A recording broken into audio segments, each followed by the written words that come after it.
Hello darlings, ఇకపై రెస్టారెంట్కి వెళ్ళక్కర్లేదు. మన ఇంటి దగ్గరే సింపుల్గా స్పైసీగా టేస్టీ చికెన్ తందూరీ చేసుకుందాం. సో ముందుగా మనమైతే చికెన్ పీసెస్ని తందూరీ సైజులో ఘాట్లు పెట్టుకొని ఉంచుకోవాలి. ఇప్పుడు ఒక ప్లేట్లో ఆయిల్ వేసి పచ్చికారం వేసి బాగా అయితే ముక్కలకు పట్టించేటట్లు మనమైతే బాగా కలుపుకోవాలి. సో ఈ పచ్చికారం అంతా కూడా ఆయిల్తో సహా మనకైతే ముక్కలకి బాగా చూపించిన విధంగా మనకైతే ఎక్కాలండి. సో ఇప్పుడు మనం మసాలా కోసం మనమైతే కారం, గరం మసాలా, ధనియాల పొడి, పసుపు, పెప్పర్ పౌడర్, జీరా పౌడర్, చికెన్ మసాలా, పెరుగు, నిమ్మకాయ అండ్ మనమైతే అల్లం వెల్లుల్లి పేస్ట్ ఇవన్నీ కూడా వేసుకోవాలండి. సో మనకి ఇవన్నీ కూడా మనకు తెలియకపోతే మన దగ్గర ఏ ఫ్లేవర్స్ ఉంటే ఆ ఫ్లేవర్స్ అన్నీ కూడా వేసేస్తే మనకైతే మ్యారినేషన్ మంచి పర్ఫెక్ట్గా అయిపోద్దండి. సో వీటిని మనమైతే 2 నిమిషాలు బాగా కలిపి పక్కన ఉంచాలి.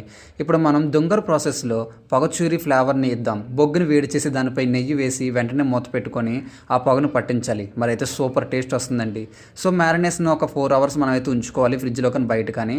సో మ్యారినేషన్ అయిన తర్వాత ప్యాన్లో కొంచెం బటర్ వేసుకొని మ్యారినేషన్ చేసిన చికెన్ ముక్కల్ని వేసి ఫ్రై చేసుకోవాలి. సో ఒక్కో వైపు 10 నిమిషాల చొప్పున మొత్తం 20 నుంచి 25 నిమిషాల పాటు మనమైతే బాగా ఫ్రై చేయాలి.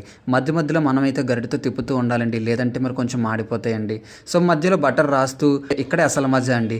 సో తర్వాత బాగా మనకు రోస్ట్ అయిన తర్వాత గ్యాస్ ఫ్లేమ్ మీద నేనైతే మా అమ్మ తిట్టినా పర్వాలేదని చెప్పి నూనె గరిటతో చికెన్ బాగా స్టవ్ మీద నేనైతే కాల్చాను.